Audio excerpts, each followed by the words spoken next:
네, 안녕하세요. 오늘은 의학용어 외우기 호흡기계 편의 의학용어를 외워보도록 하겠습니다. 이제 문제를 풀면서 외워보도록 할게요. 첫 번째 문제는 호흡의 경로에서 다음 보기에 들어갈 의학용어는 무엇인가입니다. 이제 보기를 보면 이제 파링스부터 라링스 그 가운데에 이제 들어갈 그 장기를 써주시면 되고 브론커스, 브론키얼, 아비올리 이 호흡의 경로에서 보기에 들어갈 의학용어는 무엇일까요?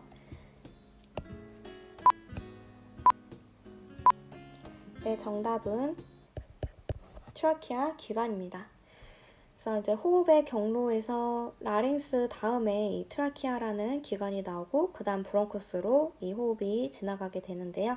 우리 호흡을 한번 이제 정의를 한번 봐보면 의학용어로는 레스피레이션이라고 하고 이제 호흡은 우리가 숨을 들여 마시고 내쉬는 것을 얘기를 하죠. 좀 더 정확하게 얘기를 하면은 공기 중에 산소를 혈액으로 보내게 되고 그리고 이제 혈액 안에 있던 이산화탄소를 이제 밖으로 내보내게 됩니다. 그래서 이러한 과정은 폐를 통해서 이루어지게 되고요. 공기 중에 있는 이제 산소를 이제 코랑 입으로 들여 마시면서 이제 폐 쪽으로 와서 폐에서 이제 모세혈관을 통해 이제 혈액 안에 그 산소와 이산화탄소가 이제 교환이 되고 산소는 혈액 안으로 들어오게 되고 기존 혈액에 있던 이산화탄소는 다시 이 폐를 통해서 밖으로 내보내게 되는 겁니다. 그래서 이것을 이제 그림을 통해서 한번 보도록 할게요. 그래서 일단 코랑 입을 통해서 이제 공기를 들여 마시게 되는데 이제 들어온 공기는 어디를 통해서 내려가게 되냐면 기관이라고 하는 곳으로 내려가게 됩니다. 그래서 문제의 정답으로 나왔던 이 트라키아를 통해서 공기가 내려가게 되고요. 이 기관은 이제 양쪽으로 갈라지게 되는데 이 양쪽으로 갈라지는 부분을 기관지라고 하고요. 기관지는 의학용어로 브론커스라고 합니다. 브론커스는 이제 기관지가 두 개니까 이 하나의 그 기관지를 브론커스라고 하는 거고요. 단수로 두 개니까 복수의 용어로는 이제 의학용어는 영어는 보통 단수, 복수 이제 용어가 좀 다른 경우가 있기 때문에 이 브론커스 같은 경우도 단수면 브론커스고 복수면 브론키가 됩니다. 그 다음에 이제 기관지로 갈라진 게 이제 더 세 기관지로 이렇게 뻗어지게 되는데요. 이렇게 세분화된 기관지를 세 기관지라고 하게 되는 거고요. 세 기관지는 브론키올이라고 합니다. 그리고 이 세 기관지에는 각각 이제 폐포들이 이렇게 달려 있어요. 그래서 이런 폐포가 의학용어로 아베올리라고 하고요. 이 호흡의 과정이 이제 폐에서 일어난다고 했는데 정확하게 말하면 이 폐에서도 폐포에서 이 공기의 그 산소와 이산화탄소가 이제 교환이 되게 되는 거고요. 이 산소는 혈액 안으로 들어가고 혈액 안에 있던 이산화탄소가 이제 밖으로 다시 이렇게 거꾸로 해서 이제 나가게 된다고 했는데 이 혈액, 폐에서 이제 교환되는 그 혈액을 우리가 이제 모세혈관이라고 합니다. 그래서 이제 혈액이 있는데 폐 모세혈관은 의학용어로 캐필러리라고 하고요. 그래서 이 폐포와 그 기관지가 있는 부분이 그 양쪽에 폐가 이렇게 있게 되는 겁니다. 그래서 우리 몸의 폐는 양쪽 두 개가 이렇게 있게 되는 거고요.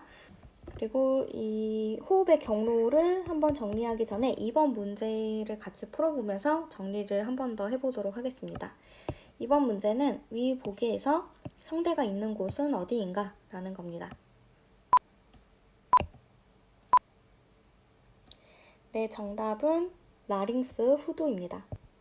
그래서 이제 보컬 코드라고 하는 그 성대는 후두 쪽에 있는데요. 우리가 이 호흡의 경로를 한번 더 정리를 해보면 첫 번째, 이제 코랑 입을 통해서 공기를 들여 마시면 그게 이제 기관으로 가게 되는데, 기관으로 가기 전에 이제 인두랑 후두를 거치게 됩니다. 그래서 인두 같은 경우는 코랑 입에 있는 첫 번째 곳인데, 이제 파링스라고 하고요. 이제 그냥 편하게 목구멍이라고 생각을 해주시면 됩니다. 그래서 우리가 공기는 이 트라키아를 통해서 내려가는데, 음식물도 입을 통해서 이제 내려가게 돼서 우리 식도를 통해서 내려가니까, 이제 음식물은 기관 옆에 여기 이제 식도가 있게 되는 거고, 식도랑 기관 위쪽에 이제 공동 통로가 되는 곳이 이제 파링스가 되는 거예요. 그리고 이제 파링스 밑으로 기관과 파링스 사이가 이제 인두랑 기관의 사이가 되는 곳이 이제 후두가 되는 거고요. 후두는 아까 2번 보기에 답에서 나왔듯이 라링스가 됩니다. 그리고 이 후두에는 이제 성대가 있어서 우리가 목소리를 낼 수 있게 되는 거고요. 그리고 이제 음식물은 이제 인두에서 식도로 내려가는데, 이제 이 음식물이 잘못해서 기관 쪽으로 넘어가려고 할 수도 있잖아요. 근데 그 음식물이 기관으로 넘어가는 것을 막아주는 곳이 있습니다. 그래서 막아주는 곳은 어디냐면 에피글로티스라고 해서 이제 후두 덮개라고 하고요.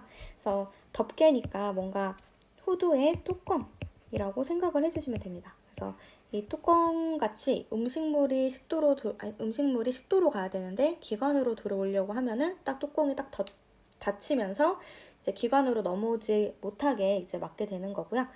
만약에 이제 후두 덮개가 역할을 잘 하지 못해가지고 음식물이 잘못해서 기관으로 넘어가려고 하면 우리가 막 기침을 하게 되고 이렇게 사리가 들려가지고 심한 기침을 하게 되는 겁니다.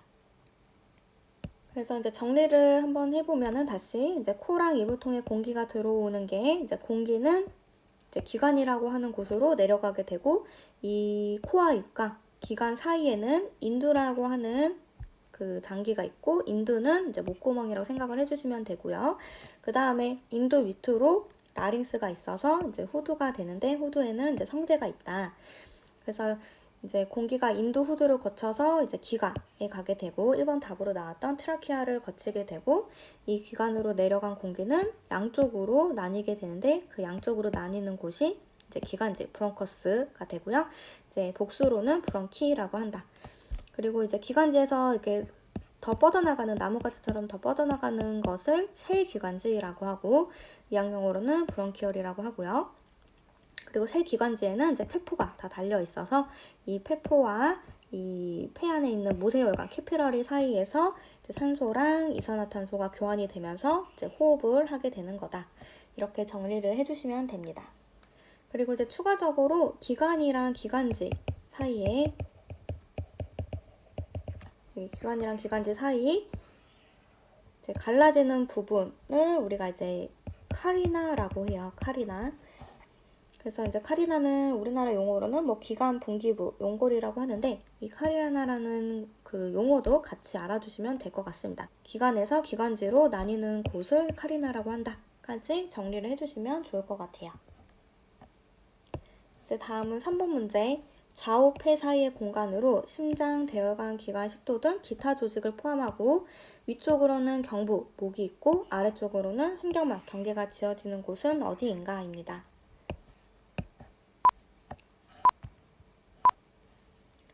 네, 정답은 메디아스티넘 종격동이라고 합니다. 그래서 종격동은 좌우 폐 사이의 공간이라고 생각을 해주시면 돼요. 그래서 폐가 이제 양쪽에 이렇게 있다라고 했고, 이 가운데 사이의 공간, 이 공간을 이제 메디아스티넘 종격동이라고 하고, 여기 안에는 심장도 있고 대혈관, 뭐 기관, 식도 이런 조직들을 포함을 하고 있다. 그리고 이 종격동 위쪽으로는, 이 폐 위쪽으로는 목이 있는 거죠. 우리 이제 뭐 식도랑 그 기관을 포함을 하고 있는 이제 그 목이 있는 거고, 아래쪽으로는 횡격막이 있다. 그래서 여기 아래쪽으로는 이렇게 횡격막이 있습니다.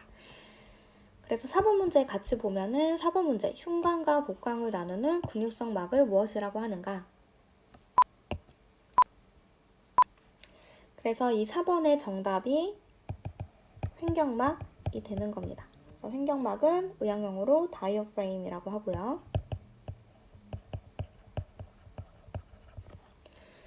그래서 이 흉곽이랑 복강을 나누는 근육성 막, 이 횡격막 근육성 막으로 되어 있는데 이제 위쪽으로는 이제 폐가 있는 곳이니까 이제 가슴 쪽이 되겠죠.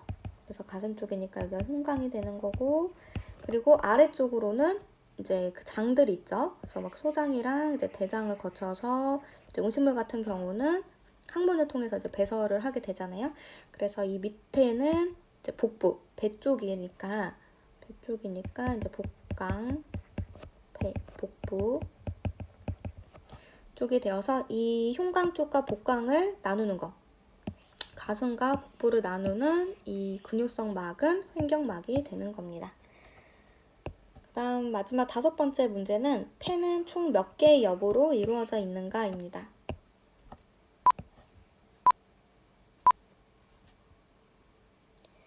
네, 정답은 이제 폐는 총 5개의 여부로 이루어져 있고요.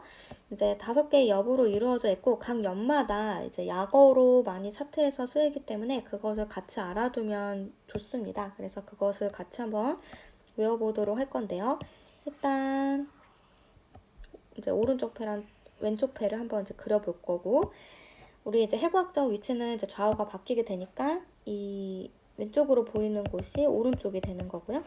그리고 반대쪽은 레프트, 왼쪽이 되는 거죠. 그래서 오른쪽은 우폐라고 하고 왼쪽은 좌폐라고 하는데, 이제 폐는 총 5개의 여부로 이루어져 있다고 했죠. 근데 이제 우폐 같은 경우는 3개로 이렇게 나누어져 있고요. 좌폐 같은 경우는 2개로 이렇게 나누어져 있습니다. 그래서 이렇게 총 5개의 이제 여부로 되어 있고요. 이 옆마다 이제 그 약어 이름이 있어요. 그래서 이제 오른쪽부터 한번 봐보면 맨 위쪽에 있는 약어는 RUL이라고 하는데, RUL은 어떤 약어가 되는 거냐면 일단 오른쪽이죠. 그래서 right가 되는 거고, 이제 여기 지금 폐로 봤을 때 위쪽이니까 위쪽은 upper, 상부 쪽이라고 하고, 아래쪽은 lower, 하부라고 하는 거예요. 그래서 지금 오른쪽 위에 있는 옆이잖아요. 그래서 right, upper, 옆은 의학용어로 롭이라고 합니다. 롭. 그래서 롭의 첫 글자가 L이니까 이제 L을 따서 RUL이 되는 거예요.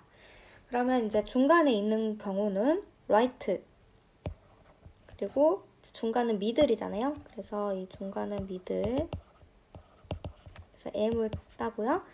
그리고 롭이니까 또 L을 써줘서 이제 오른쪽 폐에서 가운데 부분을 RML이라고 이제 약어를 씁니다. 그럼 밑에 있는 이제 옆은 뭐라고 붙여지냐면 RLL이 되겠죠? right, lower, lobe 해가지고 RLL이라고 이제 약어가 붙여집니다. 그 다음 왼쪽 같은 경우는 이제 가운데는 없고 위아래로만 되어 있으니까 left, upper, lobe 해서 LUL이 되고요. 밑에 부분 같은 경우는 left, lower, lobe 해서 LLL이 됩니다. 그래서 폐렁을 표현을 할 때 이제 폐는 로브라고 하는 여부로 이루어져 있기 때문에 이렇게 5개의 약어를 각각 위치별로 알고 계시면 좋을 것 같습니다. 네, 그래서 오늘은 여기까지 해서 폐의 구조랑 이제 호흡에 관련해서 한번 의학용어로 같이 외워보았습니다. 그래서 오늘 영상은 여기까지 하고 마치도록 하고요. 다음 시간에는 또 다른 주제로 찾아뵙도록 하겠습니다. 감사합니다.